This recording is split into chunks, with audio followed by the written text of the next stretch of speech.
Terima kasih saudara dan saudari pengacara majlis kita yang Encik Farid Fahmi dan juga Puan Atika. Juga pembaca doa kita Encik Sakri dan juga pembaca ikrar yang diketuai oleh Encik Amirul ya. Alhamdulillah Rabbil Alamin, wassalatu wassalamu ala ashrafil anbiya'i wal mursalin wa ala alihi wa sahbihi ajma'in. Rabbi shrah li sadri wa yassir li amri wahlul 'uqdatam min lisani yafqahu qawli. Yang berusaha Encik Subramaniam, Timbalan Pengarah Kesihatan Pengurusan Negeri juga dan sebagai Ketua Sekretariat untuk sambutan ini.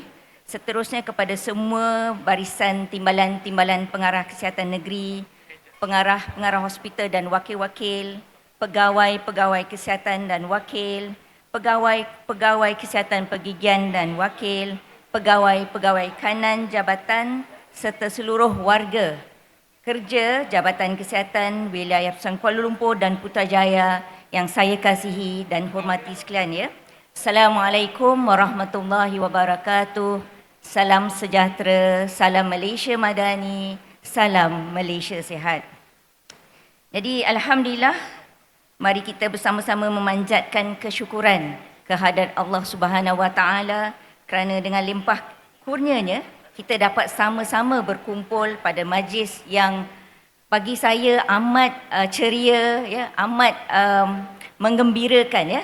Jadi saya juga ingin merakamkan penghargaan dan ucapan terima kasih ya ke atas kehadiran tuan-tuan dan puan-puan sekalian ke penghimpunan bulanan jabatan yang ketiga pada tahun 2026 ini ya. Di kesempatan ini juga saya ingin mengucapkan selamat Hari Raya Aidilfitri, maaf zahir dan batin kepada semua walaupun esok merupakan hari terakhir Syawal kita ya. Tapi saya believe lepas ni mesti ada lagi yang akan menganjurkan rumah terbuka. Jadi sebelum saya teruskan ucapan ini,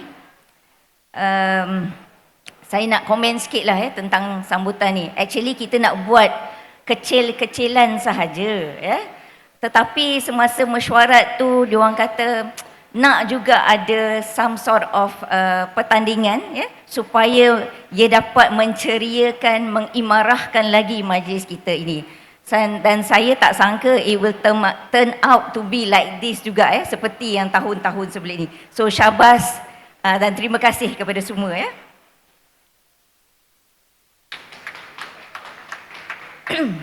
Okay, now we go to a more serious part lah ya. Jadi tuan-tuan dan puan-puan yang saya hormati sekalian ya. Jadi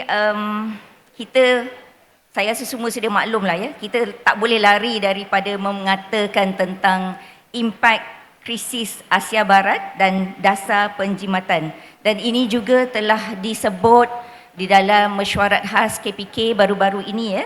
Iaitu dunia sekarang sedang berhadapan dengan ketidaktentuan yang semakin meruncing ya. Akibat daripada krisis berpanjangan di Asia Barat. Saya ni suka tanya soalan. You all rasa hari ni hari keberapa krisis tu dah? Ke tak kisah pun hari keberapa? Agak-agak bila mula krisis ni? Ini nak mengunci minda. Ada? Tak ada. So tak silap saya krisis ini bermula pada 28 Februari yang lalu ya. Jadi kalau saya kalkulate tadi, hari ini merupakan hari yang ke-49 dah krisis ini ya. Dan macam tidak ada menuju ke jalan penamatnya. Jadi kita tahu ya, konflik yang berlaku ini bukan sahaja memberi kesan kepada kestabilan geopolitik tetapi juga menjejaskan ya, rantaian bekalan global, pergerakan perdagangan serta ekonomi dunia secara keseluruhan. Jadi dalam konteks ini, kita sebagai sebuah jabatan kerajaan yang bergantung kepada perolehan bekalan, peralatan dan perkhidmatan tidak terkecuali daripada menerima kesan langsung tersebut ya. Dan kita tahu ya, yang dinyatakan dalam mesyuarat khas KPK baru-baru ini ialah dari segi bekalan ubat kita ya. bekalan ubat ini memerlukan petrochemical untuk dijadikan ubat. Jadi apabila berlaku krisis ini, bekalan juga semakin kurang, ya, bahan mentah untuk diproses juga semakin kurang dan menyebabkan kita memang akan mengalami krisis, iaitu peningkatan harga barangan dan juga bahan mentah secara mendadak, ya. Jadi kos bahan bakar turut meningkat dan memberi kesan langsung kepada operasi logistik jabatan. Dan lebih membimbangkan, ya, kita telah menerima beberapa pemakluman berhubung ketiadaan, ya, bekalan bahan api diesel secara khususnya di beberapa kawasan, ya. Selain daripada itu, harga peranti dan peralatan perubatan juga mengalami kenaikan, ya, sekaligus menambah tekanan kepada kita, terutamanya tentang peruntukan keuangan yang sedia ada, ya. Jadi adanya mungkin, ya, nanti akan ada perubahan pada harga kontrak, terutamanya yang melibatkan bahan pakai habis ataupun consumable. Ini akan memberi implikasi yang besar kepada perancangan dan juga pelaksanaan perolehan jabatan. Dan saya risau, ya, apabila berbagai-bagai operasi, berbagai-bagai aktiviti, ya, especially kalau yang baru, dia akan cakap guna, peruntukan, sedia, ada. Itu yang kita, macam mana kita nak meneruskan aktiviti-aktiviti tersebut. Jadi dalam keadaan ini, ya, setiap perbelanjaan perlu kita nilai dengan lebih teliti dan disokong dengan justifikasi yang kukuh, ya. Jadi saya mohon di sini semua bahagian dan juga PTJ menyemak semula sebarang keperluan pindaan nilai kontrak sedia ada yang mungkin terkesan oleh krisis ini. Dan baru-baru ini saya juga ada share dalam grup WhatsApp pengurusan tertinggi kita, ya. Sebelum ni tak pernah terjadi, tetapi baru-baru ni kita terima satu surat daripada bahagian keuangan yang meminta setiap JKN dan juga PTJ 1 yang menunjukkan peningkatan perbelanjaan utility, ya. Dia bagi 2024 dengan 2025 punya perbelanjaan. Jadi mana-mana yang ada menunjukkan peningkatan perbelanjaan utility, iaitu elektrik, air, telefon dan juga utility lain dan barang-barang consumable, perlu mengemukakan justifikasi, ya. Jadi yang ini tak pernah terjadi, tapi baru-baru ni dia minta kita justifikasilah, ya. Jadi untuk JKWP, alhamdulillah, ya, berbanding dengan JKN lain, kita hanya mencatatkan 2 sahaja aspek yang ada peningkatan, ya, iaitu peningkatan sebanyak 22.37% bagi alat tulis pejabat dan sebanyak 0.9% bagi alat tulis komputer. Jadi saya nak ucapkan ribuan terima kasih kepada semua, ya. Jadi saya rasa bila trend ini telah dimulakan, kita memang akan dipantau, ya. Jadi saya minta sangat-sangat, ya, kita kalau tak pun stable, janganlah menunjukkan peningkatan yang begitu mendadaklah, ya. Jadi saya minta kat sini, ya, kita mungkin kena fokus kepada aspek-aspek yang kita boleh kurangkan, ya. Mungkin dari segi no more printing hard copies, ya. Mungkin kita boleh share link presentation supaya semua ahli mesyuarat boleh mentelaah kertas-kertas tersebut, ya. Jadi kita perlu berusaha untuk melaksanakan penjimatan perbelanjaan utility seperti elektrik, air, perhubungan, alat tulis pejabat dan komputer serta consumable. Dan kita perlu memastikan barang pakai habis seperti peralatan alat tulis, kertas dan sebagainya digunakan dengan optimum bagi mengelakkan pembaziran, ya. Jadi perlu berkongsi peralatan pejabat secara guna sama seperti mesin fax dan mesin fotoset amat digalakkanlah, ya. Jadi kalau kita dah boleh share soft copy, tak perlulah photostat, ya. Saya ni diberi masa lebih kurang 20 minit. Sekarang dah pukul apa Okey. Saya rasa semua orang pun tengah melihat-lihat makanan di atas meja tu. Tak boleh nak concentrate dengan. Okey? Jadi semua bahagian dan fasiliti perlu memastikan penggunaan utiliti yang saya sebutkan tadi dikawal dengan optimum dan diminimumkan kepada keperluan yang perlu sahajalah, ya. Seterusnya ialah mengenai pelaksanaan dasar bekerja dari rumah, ya. Jadi dulu kita ada BDR ekoran daripada COVID, ya. Masa COVID kita tak boleh keluar. Tapi petrol, diesel masa tu tak ada kekangan. Tapi sekarang ni kita ada kekangan daripada aspek itu. Okey, saya ada satu soalan lagi. Boleh? Okey, kita penduduk Malaysia ni kan, berapa tong barrel sehari yang diperlukan untuk Malaysia ni beroperasi? Have a guess.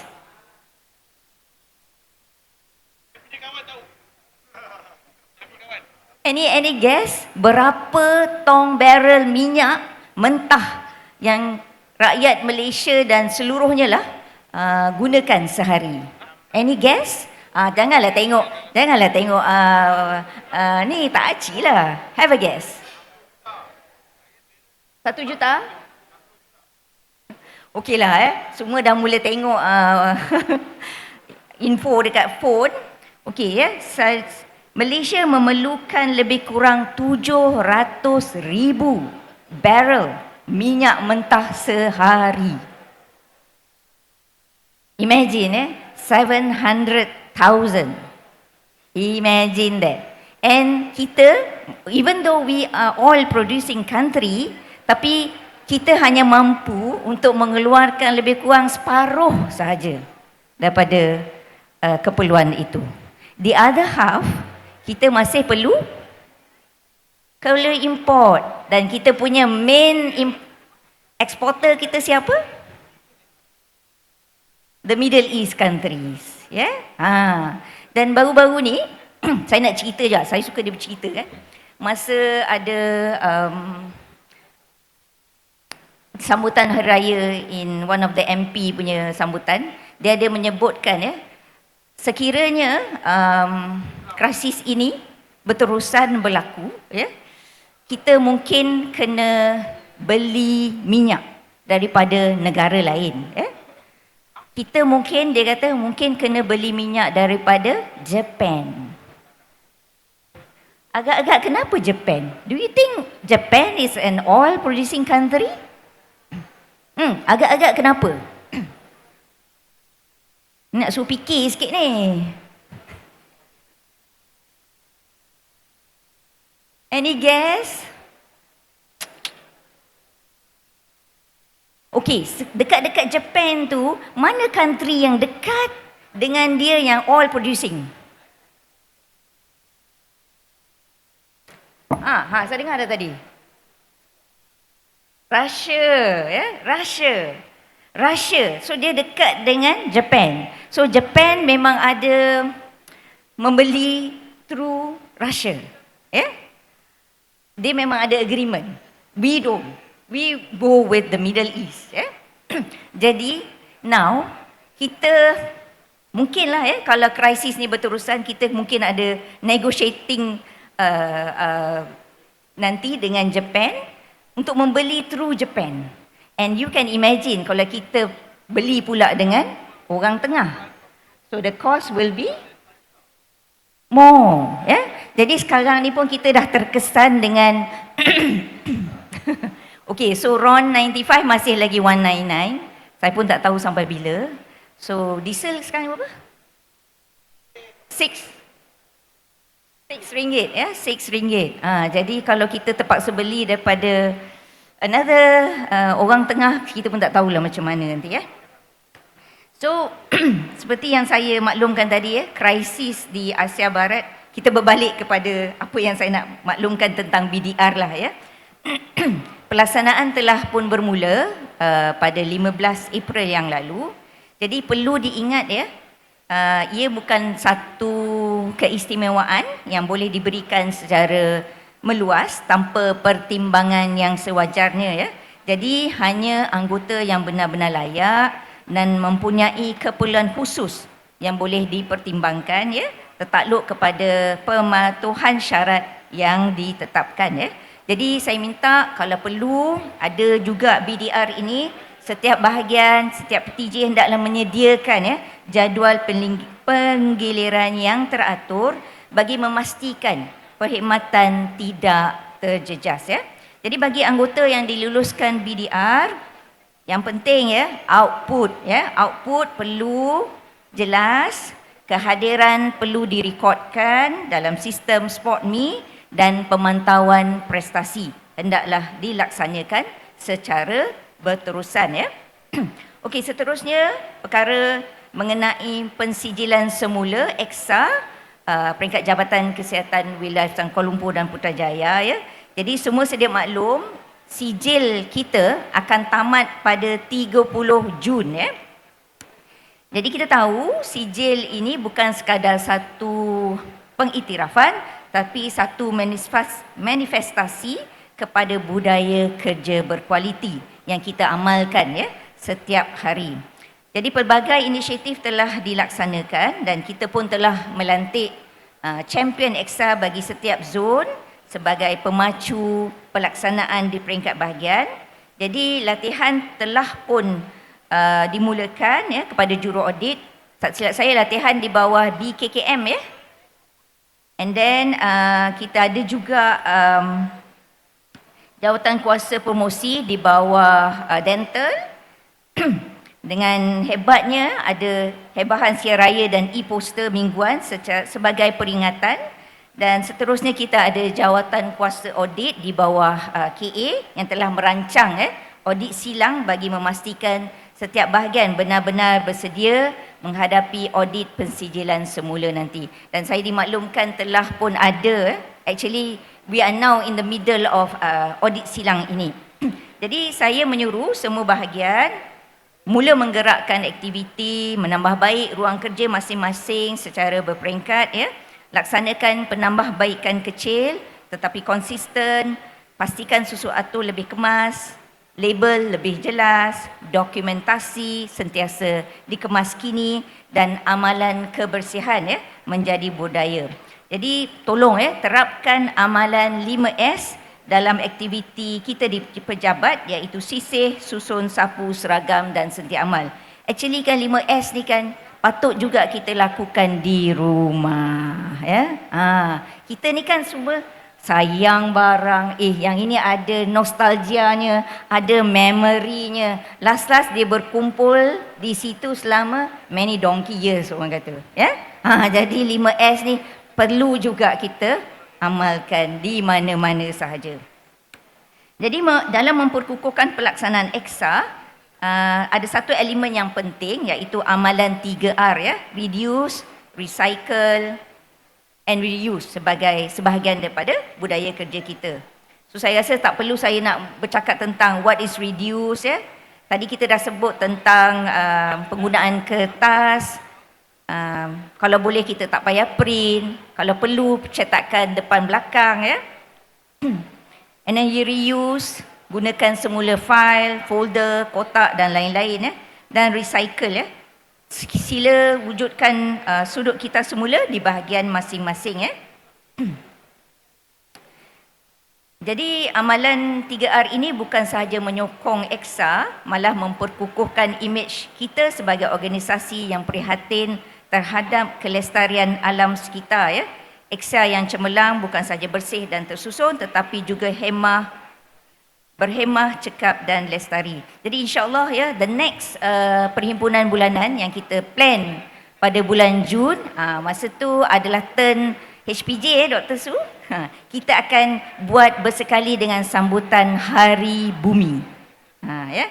Jadi di sini saya nak menyuruhlah semua warga kerja jabatan untuk turut sama melakukan aktiviti recycle ini, sebab kita akan ada nanti pengumpulan barang-barang yang kita boleh jual, dan mungkin kita juga akan adakan pemenang bagi PTJ yang memberi yang membawa barang-barang recycle yang terbanyak lah ya. Okey, seterusnya ialah mengenai pengurusan aduan jabatan ya. Ini adalah daripada kita semua tahu ya. Sekarang ni modus operandinya ialah kalau kita tidak rasa puas hati dan sebagainya, kita akan lebih cenderung untuk mengadu dalam SISPA. Ya. Jadi saya mohonlah ya, SISPA ni jalan yang terakhir untuk kita menyalurkan aduan-aduan yang berpunca daripada konflik dalaman kita lah ya. Jadi saya sangat-sangat menyeru dan meminta bantuan, kerjasama, sokongan daripada semua warga kerja ya. Ada saluran-saluran lain yang ada ya, seperti mesyuarat bersama jabatan, mesyuarat bersama pengurusan tertinggi, atau datang terus berjumpa dengan penyelia. Kalau penyelia tu tak boleh selesaikan, jumpa dia penyelia kepada penyelia tu ya.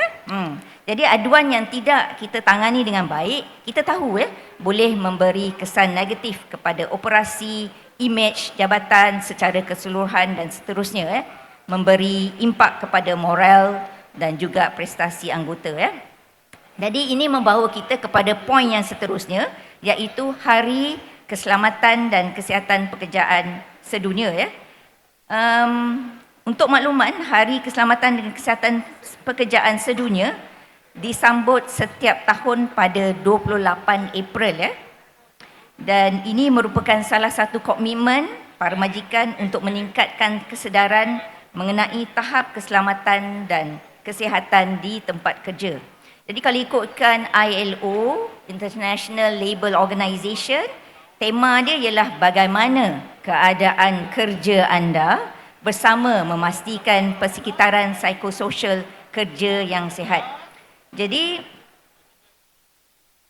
tema pada tahun ini untuk Malaysia ialah persekitaran psikososial kerja yang sihat, bertepatan dengan cabaran dunia pekerjaan masa ini ya. Jadi kita tahu tekanan semakin meningkat, beban kerja semakin tinggi, dan juga adanya tuntutan keseimbangan antara kerjaya dan juga kehidupan peribadi ya. Jadi kita minta extra hand, extra staff, tapi itu memang selalunya resort yang terakhir lah. Dan kita tahu persekitaran psikososial yang tidak sihat boleh membawa kepada pelbagai implikasi negatif ya. Seperti yang saya sebut tadi ya, akan boleh menyebabkan anxiety, depression, work performance becoming low dan seterusnya ya. Boleh juga meningkatkan risiko kemalangan di tempat kerja ya. Jadi adalah menjadi tanggungjawab bersama between majikan dan juga pekerja untuk cuba mewujudkan suasana kerja yang positif, selamat dan menyokong antara satu sama lain lah ya. Jadi mari sama-sama kita menjadikan tempat kerja kita sebagai persekitaran yang bukan saja selamat tetapi juga menyokong kesejahteraan mental dan emosi setiap individu. Jadi kita tahu pekerja yang sihat dari segi fizikal dan mental merupakan aset terpenting, ya, aset paling berharga dalam satu-satu kejayaan organisasi. Ya. Okey, kita ada satu lagi kempen ya. Kempen 60-20. Ini kempen di bawah dental. Orang dental senyap-senyap ya, saya nak tanya. Apa maksud kempen 60-20 ni pada orang lain? Pernah dengar tak kempen 60-20?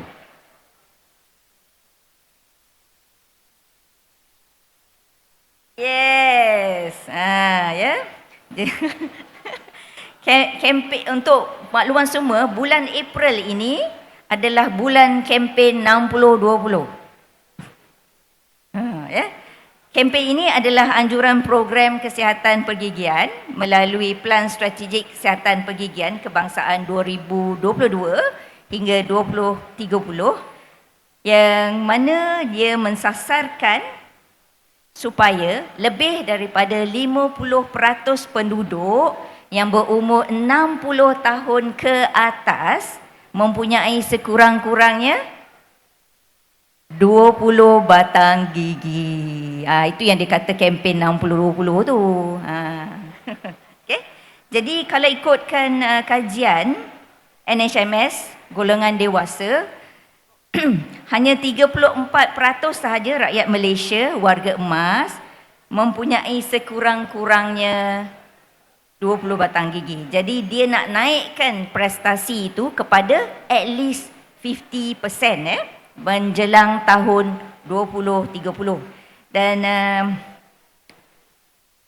bagi merealisasikan matlamat kempen ini, kita perlulah ada usaha untuk meningkatkan kesedaran dan juga pengetahuan masyarakat berkaitan penjagaan kesihatan pergigian.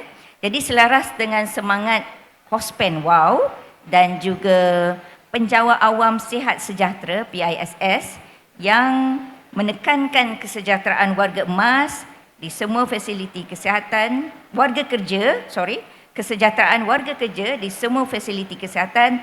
Jadi saya ingin menyarankan semua warga kerja jabatan ini untuk menjalani saringan kesihatan. You all tahu tak berapa persen staf kita yang pergi buat saringan?